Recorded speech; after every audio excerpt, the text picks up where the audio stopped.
Yes, on the subject of the potential bankruptcy of either the federal government or the state governments, and at the risk of offending one of my heroes, Alexander Hamilton, why should Texas bail out New York, New Jersey, Connecticut, Michigan, and California? That's a very good question. I mean, they shouldn't. And this is one of the beauties of federalism. You get to see what works and what doesn't.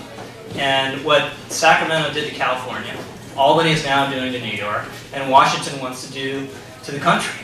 And the good story here is that we've seen little laboratories of failure, and we know it doesn't work, and we have an opportunity to tap the brakes. And I hope that's what's going to happen. But Texas is one of the most successful states in the country, and there's a reason for that, because it's governed reasonably and not by the public employee unions, which is what you have basically in California and New York. In Connecticut. In Connecticut, sorry. In my opinion, government services, payrolls, benefits are unsustainable, in this environment and moving forward. Politicians are obviously afraid to even, touch these areas. What strategies would you recommend to taxpayers to really get their message across to politicians that, you can't be afraid to cut government services, you can't be afraid to cut payrolls, you can't be afraid to fire people? How to get that message across? Well, there's a great Reagan quote: if you can't make them see the light, make them feel the heat. And there's nothing like losing elections to concentrate the mind. And they're on a pretty good streak of losing elections. And but the public employee union thing is something I think that we as conservatives have to think through a little bit more, because it's really insidious. There's a reason FDR, of all people, opposed public employee unions, because there's just inherently an element of self-dealing. You're a public employee, you get the public money, then you give it to the politician to get elected, to sit across from you in the negotiating table to give you more public money. And it's a circular process that soon sends you down the drain, that we like to see in California. So, I mean, all I would say is highlight the problem, make a lot of noise about it. And this is one of the ironies, for me, of the contempt that is rained on the Tea Party folks by the establishment and their betters. The establishment traditionally has said, we have to do something about the deficit. And here you have people that are motivated to the core of their beings to actually do something about one of the foremost problems facing the country, and they're, given the back of their hand.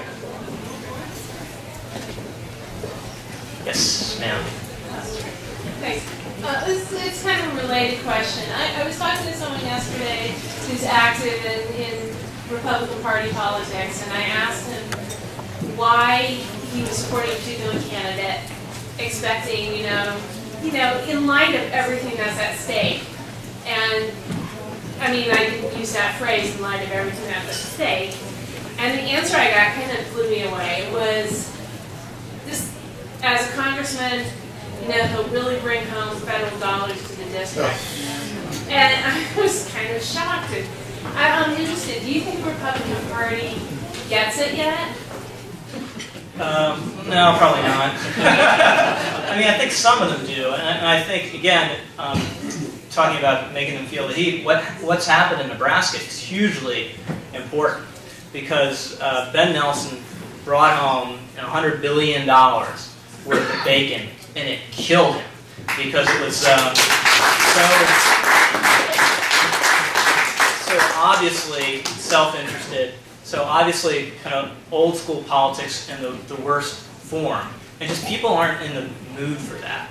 So again, I go back to the Tea Parties.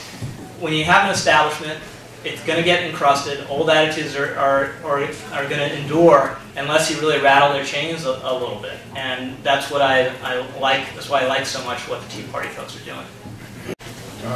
We saw the Republicans under Bush spend a couple $100 billion to bail out AIG, and God knows how many other billions to bail out other entities. And now we're hearing that Greece is about to collapse, and the sovereign debt of Greece is about to collapse, in part because of the same issues with credit default swaps and other derivatives, but particularly credit default swaps that we encountered in AIG. And now, what do you think, as one of the leaders of the conservative intelligentsia of America, that we should do about this? Don't. Is there a butt coming in that question? Do about Greece? No, do about how do we stop? How do we avoid another major bailout disaster like we encountered in the recent past? Well, the problem, in my view, is that financial systems are inherently fragile, and so you just can't let them burn, or you're going to harm a lot of innocent people, and you're going to get sharp repressions the way you did throughout the 19th century.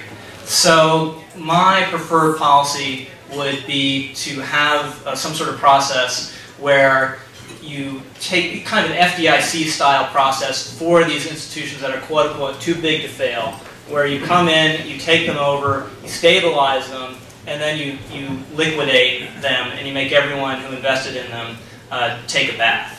So that to me would seem a reasonable way to go about it.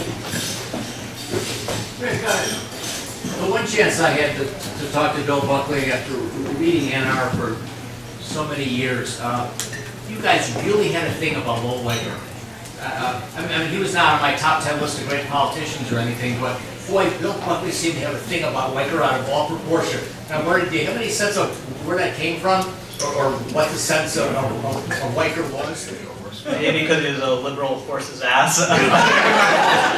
Be my guess. Joe Lieberman. I mean, they really did. They couldn't stand him, and this is how much they couldn't stand them, both Bill and Pat. Pat Buckley handed out Joe Lieberman leaflets in front of a grocery store in Connecticut, which I know she'd never been to a grocery store in Connecticut, but Bill loved the kind of cheeky crusade, and going after Lowell Weicker was one of those, and very successful.